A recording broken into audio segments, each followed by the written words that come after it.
ప్రస్తుతం మనతో పాటు జ్యోతిష్య వాచస్పతి, జ్యోతిష్య వాస్తు పండితులు బ్రహ్మశ్రీ పోతుకొచ్చి చంద్రమౌళి శాస్త్రి గారు మనతో ఉన్నారు. గురుగారితో మాట్లాడేద్దాం.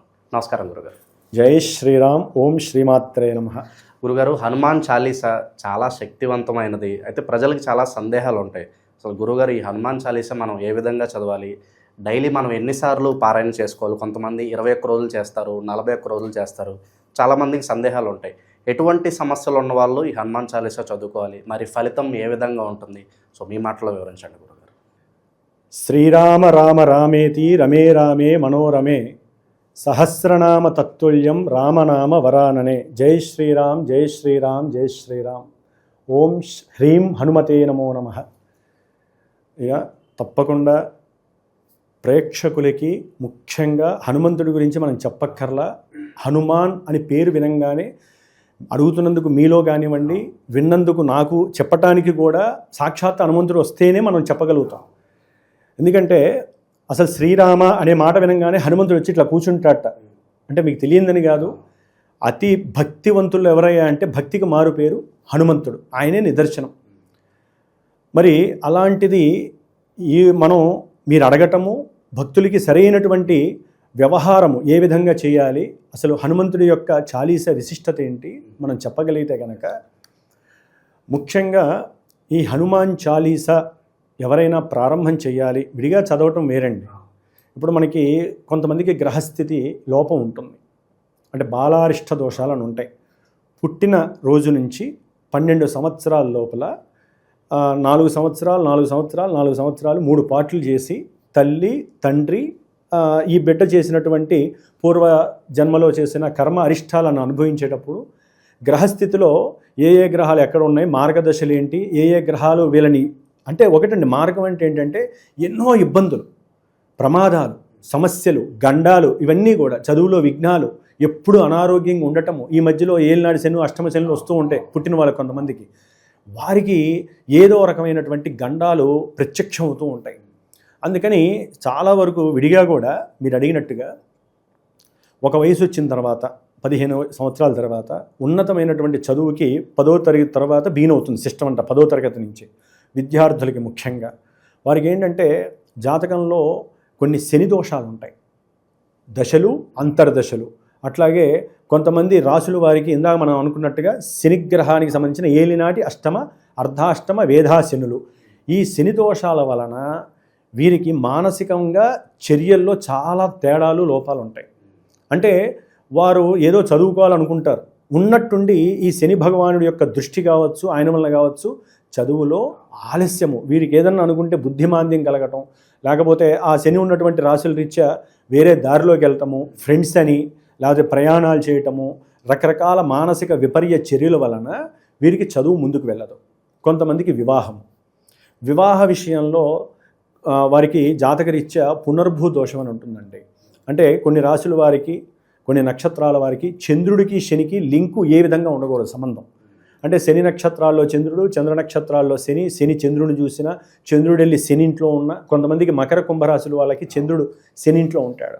ఇట్లా శనితో ఏ విధమైనటువంటి నక్షత్ర సంబంధం కానీ, దృష్టి సంబంధం కానీ చంద్రుడికి ఉన్నా, కుజుడికి ఉన్నా, వారికి ఒక పట్టాన చంద్రుడికైతే కనుక వివాహం కాదు, మనసంతా ఎప్పుడూ డిప్రెషన్ లెవెల్స్ ఉంటాయి, రకరకాల మనోవికారాలు, చిత్త చాంచల్యాలు కలుగుతాయి, వ్యసనాల వైపు ఎక్కువగా వారి యొక్క ఆలోచనలు వెళ్తూ ఉంటాయి. కుజుడితో సంబంధం ఉంటే ప్రమాదాలు, ఎముకలు ఇరగటాలు, లేకపోతే కొంతమందికి చేతబళ్ళు చేయటాలు, అంటే మనకి అవసరం లేని వ్యవహారాలన్నీ కూడా వచ్చేస్తాయి. గృహపరమైన సమస్యలు, వాస్తు దోషాలు, ఏదైనా ఇల్లు కొనుక్కుందామన్నా, స్థలం కొనుక్కుందామన్నా ఒక పట్టాన కొనలేరు. ఒకవేళ ఎవరన్నా కొనుక్కొని లాంగివిటిలో 10 సంవత్సరాలు 15 సంవత్సరాలకి వెళ్ళి ఆ భూమినో ఇంటినో చూడడానికి వెళ్తారు. వాళ్ళ ఆ పేరు మీద వాళ్ళదే ఉంటుంది, ఆక్యుపై వేరే వాళ్ళు ఉంటుంది. లబో దిబోం అని కోర్టు కేసులు, ఈ కోర్టు వ్యవహారాలన్నిటికీ కూడా ఈ శని భగవానుడు, కుజ భగవానుడు కారణాలు. కొంతమందికి అనారోగ్య లోపాలు, ఇవే ఈ శని ప్రభావంలోనే మొత్తం ఇవన్నీ జరుగుతాయండి. కుజుడు కూడా అనారోగ్యానికి మూలకారకుడు, శత్రు రోగ రుణకారకుడు కుజుడు. దీర్ఘకాలిక అనారోగ్యాలు ఉంటాయి కదా కొన్ని, అది క్యాన్సర్స్ కావచ్చు, లేకపోతే ఇప్పుడు వచ్చేటటువంటి షుగర్లు కావచ్చు, హై బ్లడ్ ప్రెషర్స్ కావచ్చు, ఇవన్నీ కూడా శనికి సంబంధించినవి. అంటే వీళ్ళిద్దరి గురించి ఎందుకు చదువుతున్నారండి హనుమాన్ చాలీసా గురించి చెప్పమంటే అంటే మరి ఆయన దాకా వెళ్ళాలంటే మనకున్న కొన్ని ఈతి బాధలు ఉంటాయి కదా, ఇవి చర్చించుకుంటే కానీ మనం ఎందుకు చేయాలి, ఎన్ని రోజులు చేయాలనే దాని మీద దమ్ము వస్తుంది. అంటే ఒక దృఢమైన సంకల్పం ఉంచాలంటే ఈ విషయాలు తెలుసుకోవాలి. హనుమాన్ చాలీసా అందరు చదువుతారండి, ఆ బోర్డు మీద చదువుతారు, గుళ్ళలోకి వెళ్ళి చదువుతారు, కానీ దానికి అర్థం అంటే దాని యొక్క విశిష్టత తెలియదు ఎవరికి. ఎందుకంటే ప్రతి మనిషి ఎక్కడో అక్కడ కింద పడుతూ ఉంటాడు, పైకి లేస్తూ ఉంటాడు. ఇందాక చెప్పుకున్నట్టుగా కోర్టు వ్యవహారాదులు, ఓ పట్టాన్ని తెమలకపోవటము, కొంతమంది కోటీశ్వరులు ఉంటారు, ఉన్నట్టుండి వాళ్ళ యొక్క భాగస్వామ్యంలో మోసాలు జరగటం, దెబ్బతింటం, శత్రువులు ఎక్కువ అవటం, వెంటనే వాళ్ళ యొక్క కోట్ల వ్యవహారం కాస్త అప్పుల వ్యవహారంలోకి వెళ్ళిపోతారు. అప్పటిదాకా మంచి బెంజి కారులో తిరిగినటువంటి వారు, టెస్లా కారులో తిరిగినటువంటి వాళ్ళు ఒక్కసారి సైకిల్ కూడా కొనుక్కోలేని, సైకిల్ బయట తిరగాలంటే భయపడతారు. అటువంటి వాళ్ళు నా జీవితంలో నేను చూశాను. ఏలినాటి అష్టమ అర్ధాష్టమ శని ప్రభావంలో, ఏలినాటి శని ప్రభావంలో ఎక్కువ మంది ఇలాంటి వాళ్ళు ఉంటారు. అందరూ ఉంటారని కాదండి, వాళ్ళ జాతకంలో దోషాలు ఉంటేనే కొన్ని ఇట్లా మనకి ప్రస్ఫుటం అవుతూ ఉంటాయి. అంటే ఇన్ని రకాల చైన్ రియాక్షన్స్తో శనికి సంబంధం ఉంటే, కుజుడికి సంబంధం ఉంటే, ఇన్ని పరువు ప్రతిష్టలకి సంబంధించిన విషయాల్లో కూడా వీరు జారవిచ్చేస్తారు. కాబట్టి వీళ్ళందరికీ దేవుడు ఎవరే అంటే హనుమంతుడు, జై హనుమాన్ అంతే. మరి ఈ హనుమంతుణ్ణి కొలవటానికి చాలామంది చాలా ఉత్సాహంగా ఉంటారు. పిల్లలు కూడా మనకి హనుమత్ జయంతిలు 2 సార్లు జరుగుతాయి. మనకి తెలంగాణ ప్రాంతం వాళ్ళకి చైత్ర పౌర్ణమి రోజున, ఆంధ్ర ప్రాంతం వాళ్ళకి వైశాఖ మాసంలో బహుళ దశమి రోజున జరుగుతాయి, ఏకాదశి.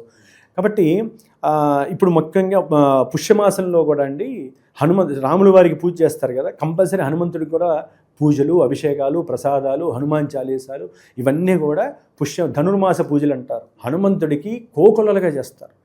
మీకు తెలియదని కాదు, వినేటటువంటి ప్రేక్షకులు కూడా ప్రతి సందులో లేకపోతే ఊర్లో ఎక్కడైనా సరే హనుమంతుడి దేవాలయం లేకుండా మన దేశంలో ఎక్కడా లేదు. హనుమంతుడు ఉండాల్సిందే. కాబట్టి అంతటి విశిష్టమైనటువంటి భక్తి ఎవరికైనా ఉందంటే హనుమంతుడు. ఆయన్ని కొలవాలంటే ముఖ్యంగా ముందు మనస్సులో సంకల్పం దృఢంగా ఉండాలండి. అంటే నేను హనుమంతుడిని పూజిస్తున్నాను, ఆరాధిస్తున్నాను, కాబట్టి నేను అనుకున్న సంకల్ప క్రియలు నెరవేరుతాయి, నాకున్న దోషాలన్నీ తొలగిపోతాయి, నేను అనుకున్న ప్రతిదీ కూడా టైం టు టైం అయిపోతుంది అని ముందు వీరు ఒక బ్రహ్మే ముహూర్త సమయంలో ఒకరోజు కేటాయించుకోవాలి. అంటే ఉదయం 4:30కి ఆ ప్రాంతాల్లో స్నానం చేసి, తలనిండా స్నానం చేసి, స్త్రీలైనా పురుషులైనా చదువుకోవడానికి అదే మంచి టైం అంటారు. హనుమాన్ చదువుకోవడానికి కాదు, అంటే ముందు ఒకళ్ళు ఎవరైనా దీక్ష చేపట్టాలంటే వాళ్ళు ఒకరోజు ముందు కేటాయించుకోవాలి ఒక టైంని. ఆ టైంలో లేచి నేను చేయగలనా లేదా అని అంతరిక్షంలో ఉన్న దైవాన్ని అడగాలి. పంచభూతాలు సహకరించాలండి. పంచభూతాలు ఆ బ్రహ్మీ ముహూర్తంలోనే మనకి సహకరిస్తాయి. మిగతా టైంలో గొడవలు, రకరకాల అరుపులు, కేకలు ఇంట్లో కుదరదు. కాబట్టి ఆ సమయంలో మీ మనసుని, శరీరాన్ని పంచభూతాలతో ఒక సంకల్పంతో నేను 5 రోజులు చేస్తున్నాను చేయగలిగిన వాళ్ళు, ఓపిక ఉన్నవాళ్ళు. కొంతమంది 11 రోజులు చేస్తారు, కొంతమంది 21 రోజులు చేస్తారు, కొంతమంది నక్షత్ర రోజులు 27 రోజులు చేస్తారు, కొంతమంది సంఖ్య ఉంటుంది 14 రోజులు 13 రోజులు అని సంఖ్య ఉంటుంది. దీక్ష తీసుకున్న వాళ్ళు 41 అసలు 48 లెక్క. కొంతమంది 108 రోజులు పెట్టుకుంటారు. అంటే దీక్షకి వాళ్ళు చేయగలిగే స్టామినాని బట్టి ఉంటుందండి. రోజుకి ఎన్నిసార్లు చదవాలండి? అసలు ఈయన్ని టచ్ చేయాలంటే ముందు ఎవరిని డైరెక్ట్గా హనుమాన్ చాలీసా చదివితే ఎవరికి ఏ ఫలితము రాదు. ఎన్నిసార్లు రోజుకి 1000 సార్లు చదవండి, మీకు ఫలితం రాదు. ఎందుకని? ఆయనకి ఇష్టం ఉండదు, ఆయన పొగిడిన ఇష్టం ఉండదు. హనుమాన్ చాలీసా మొత్తం అదే. మనం ఏంటంటే హనుమాన్ చాలీసా హనుమంతుడి గురించి చదువుతున్నాం అనుకుంటారు. తులసీదాసు గారు ఏం చేశారు? నాయన హనుమంత, నిన్ను గురించి కాదు, రాముల వారిని పొగుడుతున్నానయ్యా అని చెప్పి మొత్తం ఆయన్ని పొగుడుతూ మధ్యలో ఈయన్నే అసలు మొత్తం ఫ్రేమ్అవుట్ చేశాడు ఆయన. కాబట్టి శ్రీరామ రామ రామేతి రమే రామే మనోరమే సహస్రనామ తత్తుల్యం రామనామ వరాననే ఈ యొక్క శ్లోకాన్నో లేకపోతే ఈ యొక్క మంత్రాన్నో, ఇది ఒక రకంగా పరమశివుడు అమ్మవారు పార్వతీదేవికి ఈ మంత్రాన్ని చెప్పాడు. కాబట్టి ఈ మంత్రాన్ని చదివితే 1000 సార్లు, కొన్ని వేల సార్లు చదివినంత ఫలితం వస్తుంది అని చెప్పారు. మనం ఏం చేయాలంటే హనుమాన్ చాలీసాకు ముందు 108 సార్లు చక్కగా స్వామివారిని, శ్రీరాముల వారిని ఆరాధించాలి. హనుమంతుడు పంచభూతాల్లోనే ఉన్నాడు, మన పక్కనే ఉంటాడు. సూక్ష్మ రూపధారి తెలుసు కదా మీకు. సూక్ష్మ రూపధారి అయి లంకా పట్టణాన్ని దహించిన వాడు ఈయన ఒక్కడే. లేదా రావణాసుని ఎదిరించే శక్తి ఒక రకంగా ఎవరికీ లేదు. ఈయన ఉండబట్టే అన్ని విజయాలు చేకూరినాయి రాజులకి. కాబట్టి మరి బ్రహ్మచారి అయినటువంటి, మనసులో దోషం లేనటువంటి అతి భక్తివంతుడు, రాముల వారి యొక్క దాసుడు హనుమంతుని పూజించాలన్నా, హనుమంతుడు అష్టోత్తరంతో పూజ చేయాలన్నా ముందు రాముల వారికి అయ్యాకే సీతమ్మ వారికి హనుమంతుడి దగ్గరికి రావాలని చెప్పి శాస్త్రం చెప్తోంది, గురువులు చెప్పారు. మనకు కూడా చాలామందికి తెలుసు, కొంతమంది తెలియని వాళ్ళు ఇప్పుడు తెలుసుకుంటారు. మరి చేసినప్పుడు నువ్వుల నూనెతో దీపారాధన చేయాలండి. 5 ఒత్తులు వేయాలి. 5 ఒత్తులు వేసి, సో ఖచ్చితంగా దీపం వెలిగించే మనం పారాయణం చేయాలి గురుగారు. దీపం లేకుండా మీరు ఏది చేసినా ఒకటండి. అంటే ప్రశాంతంగా ఇట్లా ఆయనలాగా కూర్చొని చేసేంత శక్తి మనకు ఉండదు. మన ఎదురుకుండా ఒక పరమశివుడు ఉండాలి. ఒట్టి ఫోటోలు పెట్టుకొని చేస్తే ఏది రాదండి. చిమ్ముకోవాలి, తుడుచుకోవాలి. బ్రహ్మీ ముహూర్తంలో ఆయనకి సంబంధించిన కాషాయ రంగు వస్త్రాలు ధరించాలి, దీక్షా వస్త్రాలు. అవి కొత్తమైనా సరే పాతమైనా ఉతుక్కొని చక్కగా అవి మళ్ళీ పక్కన పెట్టుకోవాలి. అవి ఊరిని ఉతకూడదండి. ఆ చదివే అరగంట గంట సేపు ఉంచుకోవాలి. ఆ వస్త్రాలు చక్కగా ఆయనకి సంబంధించిన సింధూరాన్ని ధరింపజేసుకోవాలి. వీలుంటే ఆయన రుద్రస్వరూపుడు కదా, విభూతి నామాలు పెట్టుకొని ఆ యొక్క సింధూరం పెట్టుకొని ఆసనం వేసుకోవాలి. దర్భచాప ఆసనం కానీ లేకపోతే మామూలుగా ఆసనాలు దొరుకుతాయి. పీఠ మీద డైరెక్ట్గా కూర్చోకూడదు. కాబట్టి వేసుకొని కూర్చొని దీపారాధన చేసి అక్షతలు, ఎరుపు అక్షతలు వాడాలండి. ఎరుపు అక్షతలు వాడేసి, ఇంకా శని దోషాలు ఉన్నవాళ్ళైతే ఆ దీపారాధన కింద కాస్త నల్ల నువ్వులు కూడా వేయచ్చండి. నల్ల నువ్వులు వేసి దానిపైన దీపారాధన పెట్టి కనుక చేయగలిగితే ఆ దోషాలు పటాపంచలైపోతాయి. చేసుకొని స్వామివారి యొక్క హనుమాన్ చాలీసాని దాదాపుగా రోజుకి 11 సార్లు మినిమం. అంత ఓపిక కూడా లేదు, సమయం లేదు, అందరికీ కుదరదు, కానీ చేయాలని తాపత్రయం ఉంది. 5 సార్లు చేయాలి. ఆయన సంఖ్య 5 చేస్తూ దాదాపు 45 రోజులు. ఏది లేని వాళ్ళు మినిమం 11 రోజులు పెట్టుకోవాలి. ఓకే, కంటిన్యూస్గా చేస్తేనే ఫలితం వస్తుంది గురుగారు. కొంతమంది ఆడవాళ్ళు ఉంటారు, వాళ్ళకి మధ్యలో కుదరకపోవచ్చు. సో మరి అటువంటి సందర్భాల్లో మరేంటి, కంటిన్యూస్గా అన్ని రోజులు చేస్తేనే ఫలితం వస్తుందా, బ్రేక్ ఇస్తూ చేసినా వస్తుందంటారు? యాక్చువల్లీ దీక్ష అనేది విరామం లేనటువంటిది. బ్రేక్ ఉంది అంటే వాళ్ళకి మళ్ళీ బిగిన్ చేయాల్సిందే. స్త్రీలకి అవకాశం ఉంది, కానీ ఇక్కడ స్త్రీలు మినిమము ఒక 21 రోజులు పెట్టుకోవచ్చు. వారికి 4 రోజులే ఇబ్బంది. 5వ రోజు నుంచి వాళ్ళు ఎలిజిబుల్ ఏ పూజ చేయడానికైనా, ఏ దీక్ష చేపట్టడానికైనా. మరి స్త్రీలు వారి యొక్క ఋతుధర్మం ఆచరించిన 5వ రోజు స్నానం కూడా అయిపోయిన తర్వాత 6వ రోజున ప్రారంభం చేయాలి. చేసి 21 రోజులు పెట్టుకోవాలి, లేదా 14 రోజులు పెట్టుకోవాలి. పెట్టుకొని చక్కగా ఆ యొక్క స్వామివారిని కనుక ఆరాధిస్తే కనుక దానికి ఏ కలశాలు అక్కర్లేదండి. కలశాలు పెడితే మళ్ళీ తతంగం వేరు, బ్రాహ్మడు రావాలి, దానికి మంజు సూక్త పారాయణలు ఉంటాయి. కొంతమంది అండి బ్రాహ్మడి చేత రోజు ఇంత 11 మంది బ్రాహ్మణ చేత 14 సార్లు మంజు సూక్త పారాయణ ఉంటుంది, పవన సూక్త పారాయణము ఉంటుంది, హోమము ఉంటుంది. దీంట్లో కొంతమందికి అనారోగ్యము, శత్రురోగ రుణాలు ఎక్కువ ఉన్న వాళ్ళకి ఏంటంటే కొంతమంది మృత్యువుతో పోరాడే వాళ్ళు ఉంటారు.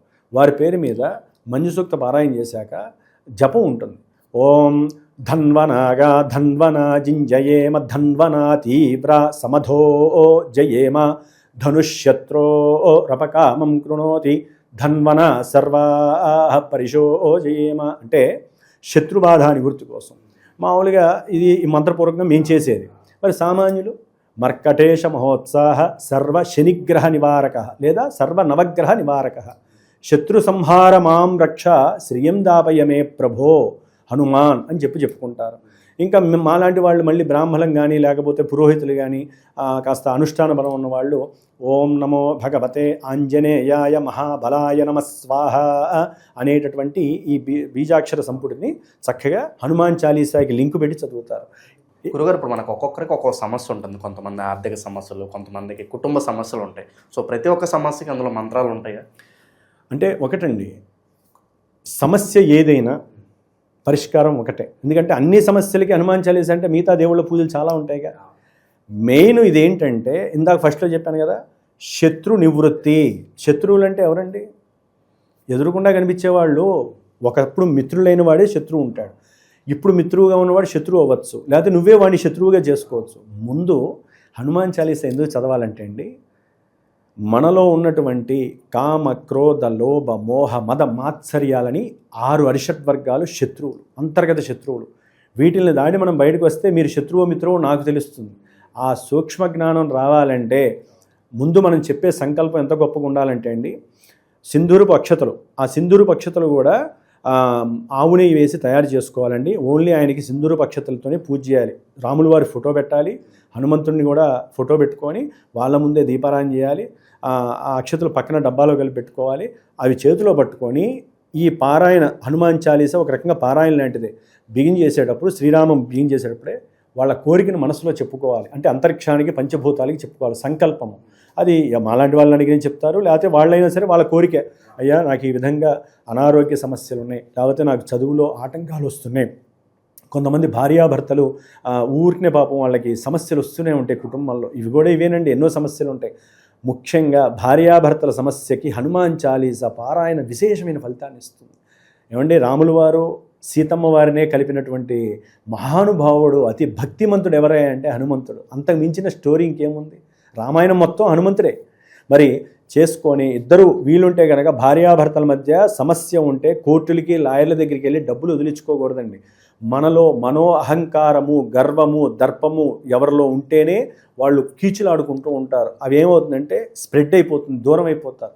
వాళ్ళిద్దరూ అనుకొని ఎట్లయితే కొట్టుకుంటున్నారో దేవుడి దగ్గర కూర్చొని వాళ్ళిద్దరూ పెట్టుకొని హనుమాన్ చాలీసా ఏకకంఠంతో చదివేటటువంటి యోగాన్ని చేసుకోవాలి. అంటే కఠినమే, ఇద్దరు ఒకళ్ళ మొహం చూసుకోవాలంటేనే కీచులాడుకుంటారా, కొట్లాడుకునేంత పరిస్థితి. ఏం చేయాలి? కఠినంగా పెట్టుకొని మనకి హనుమంతుడే శ్రీరామ రక్ష అని అనుకొని హనుమంతుడికి తగ్గటువంటి హనుమాన్ చాలీసా అతులిత బలరామం అని బిగిన్ చేసి 41 చదివారంటే దాదాపు 48 రోజులు అనుకుంటే అండి, ఒక 10 రోజులు 12 రోజుల్లోనే వాళ్ళల్లో వచ్చేటటువంటి ఆ దివ్యత్వము, ఆ శక్తి చాలా గొప్పగా పనిచేస్తుందని నేను చిన్నప్పుడు ఎంతోమందిని చూశాను. అట్లాగే నాకున్న అనుభవంలో ఎంతోమందికి చెప్పాను, వాళ్ళు ఎంతోమంది చేశారు. ఇన్ని రకాలుగా హనుమాన్ చాలీసా చదవాలి. ప్రతినిత్యము ఒక ఎన్ని రోజులు చేసినా స్వామివారికి బెల్లం పానకం చాలా ప్రధానం, నివేదనగా మనం కంపల్సరీ చేయాలి. బెల్లం పానకం పెట్టాలి. పెసరపప్పు కాకపోయినా జస్ట్ అరటిపండు ఒకటైనా సరే, లేకపోతే 2 నైవేద్యం పెట్టాలి. ఆ బెల్లం పానకం నైవేద్యం పెట్టాక చీమలకు విడిగా పోయాలి, కొంచెం పక్కగా పోసి తర్వాత వీళ్ళు తీర్థం తీసుకోవాలి. ఒక పూట భోజనం చేయాలి. రాత్రిపూట మాత్రము అరటిపండ్లు పాలు తీసుకోవటం ఉత్తమం. అసలు ఏ నూనె అనేది ముట్టుకోకూడదు ఆ 45 రోజులు. హనుమాన్ చాలీసా చదివేటటువంటి వాళ్ళు నూనె నెత్తి మీదకి రాసుకోకూడదు, నూనెని మన వంటకాల్లో వేసుకోకూడదు. ఆవు నెయ్యి వేసుకోవాలి. కొబ్బరి నూనెతో వంట చేసుకొని తింటే లోపల మరి అనారోగ్యాలు ఎట్లా పోతాయండి? పెంచేదే శని భగవానుడు నూనె ద్వారా. అందుకని నూనెను వాడకూడదు. శిరస్సును ప్రతిరోజు కూడా శిరస్నానం చాలా ప్రధానము. వస్త్రధారణం, నూతన వస్త్రం ప్రతిరోజు కాదు, ఇందాక చెప్పాక 11 రోజులైనా 45 రోజులైనా అదే వస్త్రాన్ని దేవుడి దగ్గర ఒక పక్కగా కవర్లో పెట్టుకొని అదే ధరించాలి. కింద ఆసనం మస్ట్ అండ్ షుడ్ ఆచమనం చేయాలి, చేసుకోవాలి. చేయటానికి ముందు ఒక బ్రాహ్మడికి స్వయం పాకం ఇచ్చి ఏదో బ్రాహ్మడికి దేవాలయంలో చెప్పుకోవాలి, ఏమంటే నేను ఇట్లా పారాయణ చేస్తున్నాను, ఒక హనుమంతుడి గుళ్ళో చెప్పుకోవాలి. నేను మళ్ళీ చివరి రోజు వారికి ఏంటంటే 48 రోజులకి అష్టోత్తరానికి డబ్బులు కట్టేసేయండి. వారు చేసే పూజ ఉంటుందండి దివ్యం. ఎందుకంటే మన మనోబలంతో పాటుగా క్షేత్రబలం ఉండాలి. క్షేత్రంలో హనుమంతుడి పూజ వాళ్ళు మంత్రంతో చెప్తారు కదా, చాలా బలంగా ఉంటుంది. చెప్పి చివరిలో మీ ఇంట్లో కానీ ఎక్కడైనా, ఇప్పుడు మాలాంటి వాళ్ళు పీఠాల్లో మేము ప్రతి అమావాస్యకి ఇలాంటి దోషాలకి హనుమంతుడి హోమం అనో లేకపోతే పాశుపత హోమాలనో చాలా చేస్తూ ఉంటాను నేను. కాబట్టి మాలాంటి వాళ్ళని సంప్రదించవచ్చు. మీ ఇంట్లో చేయగలిగేటటువంటి బ్రాహ్మణులు వస్తారు, పురోహితులు, లేదా మీకు ఎక్కడ నమ్మకం ఉంటే అక్కడ దేవాలయంలోనే సరే చివరి రోజున హనుమంతుడి హోమము, రుద్ర హోమము కంపల్సరీ జరగాల్సిందే. ఎంతోమందికి అన్నదానం 14 మంది కన్నా చేయాలి. ఈ విధంగా చేయగలిగితే అనుకున్న పని మీకు 20 రోజులకే దాని యొక్క ఎఫెక్ట్ కనిపిస్తుందని ఇంతమంది చెప్పారు. హనుమంతుడు వచ్చి పక్కన కూర్చుంటాడు అంతే. మీరు హనుమాన్ చాలీసా చదువుతుంటే శ్రీరామ ఎప్పుడైతే బిగిన్ చేశారో హనుమంతుడు వచ్చి ఇట్లా కూర్చుంటాడట. ఆయన కూర్చునే స్వరూపం మనకి తెలియదు. మనకి జీవితంలో భయము, బెదురుపాటు, ఏ పని చేద్దామని ముందుకెళ్ళాలని కాన్ఫిడెంట్ లేకపోవడం, ఇవన్నీ ఏమీ ఉండవంటారు మొత్తానికి. పటాపంచలండి. హనుమంతుడు వస్తే భూత ప్రేత పిశాచ దోషాలన్నీ కూడా తొలగిపోయి పూర్వజన్మల్లో మనకి నరకాలు లేకపోతే వచ్చే ప్రమాదాల ద్వారా కలిగే నరకాలన్నీ కూడా చాలా వరకు పటాపంచలైపోయి సేఫ్ జోన్లోకి వెళ్ళడానికి మరి 48 రోజులు చేయటం అంటే అంత ఈజీ కాదండి. వాళ్ళకి 3-4 రోజులు బాగానే ఉంటుంది. ఒక్కొక్క రోజు పెరిగే కొద్దీ వీళ్ళకి కలిగే ఇబ్బందులు సామాన్యంగా ఉండవు. ఈ మధ్యలో వాళ్ళ తరపున ఎవరికైనా ఇబ్బందులు వస్తే ఈ దీక్షాభంగం అయినట్టే లెక్క. అట్లాగే ముఖ్యంగా వీరు ఎక్కువ మాట్లాడకూడదండి. మౌనవ్రతము, ఓం శ్రీరామ అనుకుంటూనే ఉండాలి. హనుమంతుడు కాకపోయినా శ్రీరామ అనుకోవాలి మిగతా టైంలో. రజస్వలైనటువంటి ఋతుమ ధర్మం అనుభవించే ఆ 4 రోజులు ఏ స్త్రీని చూడకూడదు, ఏ స్త్రీని మాట్లాడకూడదు. హనుమంతుడికి, సుబ్రహ్మణ్యేశ్వర స్వామికి, అయ్యప్పకి చాలా నిష్ఠ ఎక్కువ ఉంటుంది. దాంట్లో హనుమంతుడికి ఒళ్ళంతా మంటలు వస్తాయట వాళ్ళతో మాట్లాడినా. ఇవన్నీ ఆలోచించుకోవాలి. అందుకనే పెళ్ళైన వాళ్ళు భార్య అధికారం తీసుకోవాలి, ఆజ్ఞ తీసుకోవాలి, తల్లి యొక్క అనుగ్రహం తీసుకొని చేసుకోవాలి. ఒకటి ఏంటండి, ఏది కావాలో మళ్ళీ ఆయన అన్నీ మీకు నిలబెడతాడు. అదంతా కూడా శాస్త్రమే చెబుతోంది. ఇలాంటివి ఎంతోమంది హనుమాన్ దానికి సంబంధించిన భాగవతాలు చేసి తృప్తిగా మన దేశం ఉంది అంటే, మన దేశంలో ఇంత ఔషధం ఎవరంటే సంజీవని పర్వతాన్ని మోసి లక్ష్మణుడికి ప్రాణదానాన్ని చేసినటువంటి హనుమంతుల వారు శ్రీరామ ఇప్పుడు మా దగ్గర వచ్చి కూర్చున్నాడు, మన ఇద్దరి దగ్గర కూర్చున్నాడని నేను అనుకుంటున్నానండి. నేను మాట్లాడలేదు. హనుమంతుల వారు, ఒరే నాయన నా పవర్ ఇంత గొప్పది మీరు చెప్పండి. ఆయనకి తెలియదు ఆయన పవర్ గురించి, అది మీకు తెలుసు కదా. ఆయన లంకకి వెళ్ళటానికి మిగతా వానరులంది ఆయన యొక్క శ్లోకాలు మంత్రాలు చదువుతుంటే ఆయన ఆకాశాన్ని దాటి వెళ్ళిపోయాడు. ఆయన అంతటి గొప్ప శక్తి కాబట్టి తప్పకుండా నిత్యము ఆయన దేవాలయానికి వెళ్ళి 5 ప్రదక్షిణాలు చేసి రావాలి కంపల్సరీ. ఎక్కడైనా వానరులు ఉంటాయి కదా, కోతులు, వాటికి ఏదైనా సరే కాస్త దానం లాంటిది, అరటిపళ్ళు లాంటివి తీసుకెళ్ళి ఆ 41 రోజులు ఒక్కరోజైనా వాటికి వెయ్యాలి. ముదసలి వాళ్ళు ఉంటారు, కొంతమంది బాగా ముసలి వాళ్ళు ఉంటారు చూసారా, వాళ్ళకి వస్త్రం పెట్టి వాళ్ళ పాద నమస్కారం కాళ్ళు గడిగి నెత్తి మీద చల్లుకుంటే 60 ఏళ్ళు దాటాక పెద్ద ముసలి వాళ్ళు ఉంటారండి. ముఖ్యంగా బ్రాహ్మణులు ఉంటారు. బ్రాహ్మణుల్లో ఈ హనుమాన్ ఉపాసన చేసిన వాళ్ళు ఉంటారే, వాళ్ళు దొరికితే ఈ చేసిన వాళ్ళకి అదృష్టమే. వాళ్ళల్లో హనుమంతుడి యొక్క దివ్యత్వం కనిపిస్తుంది. నేను చూశాను చాలామంది సేమ్ హనుమంతుడిలానే ఉంటారు వాళ్ళు. అలాంటి వాళ్ళు దొరికితే వీళ్ళకి ఆయన అనుగ్రహం దొరికినట్టే లెక్క. ఇంకా చెప్పుకుంటూ పోతే హనుమంతుడి గురించి మనకి చాలా వైభవం ఉంది. ఆయన ఒక పంచముఖ హనుమంతుడు ఉన్నాడు, సప్తముఖ హనుమంతుడు ఉన్నాడు, నవముఖి హనుమంతుడు ఉన్నాడు. మనం ఓన్లీ ఒక్క హనుమంతుడి గురించే చెప్పుకుంటున్నాం. కాబట్టి అందరి యొక్క హనుమంతుళ్ళు, పంచముఖి అంటే పంచభూతాల్ని శాసిస్తాడు ఆయన.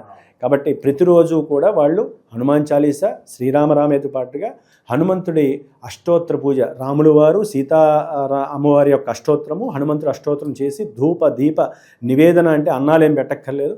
నిందా చెప్పినట్టుగా కాస్త పానకము ఇది చేసి పెట్టాలి. ప్రతి మంగళవారము శనివారము అప్పాలు కానీ ఇన్ని వడలు కానీ చేసి పెడితే ఏంటంటే వాళ్ళకి చంద్రదోషాలు, శని దోషాలు, రాహు దోషాలు పోతాయి.